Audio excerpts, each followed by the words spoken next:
Want to become a highly respected, well-paid airline pilot? It doesn't happen overnight, but the roadmap is clear.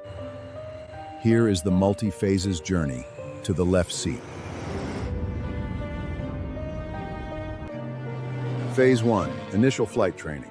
Over 12 to 18 months, you'll go from zero experience to a fully licensed commercial pilot. You'll grind through your private pilot license, instrument rating, commercial pilot license, and multi-engine rating. Phase 2, the grind. If you pass your training with flying colors, you earn your flight instructor rating. For the next 18 to 24 months, you'll teach others to fly, building your initial 1,000 to 1,500 hours in light propeller aircraft. Phase 3, the first jet job. Next, you'll get your first jet type rating and join a low-cost airline as a first officer. You'll spend a few years building 1,000 to 2,000 hours of jet time. Now, you're highly marketable. Phase 4, the big leagues. With your jet experience, you can land a first Manister role at a major international airline flying wide-body jets like the Boeing 777 or 787.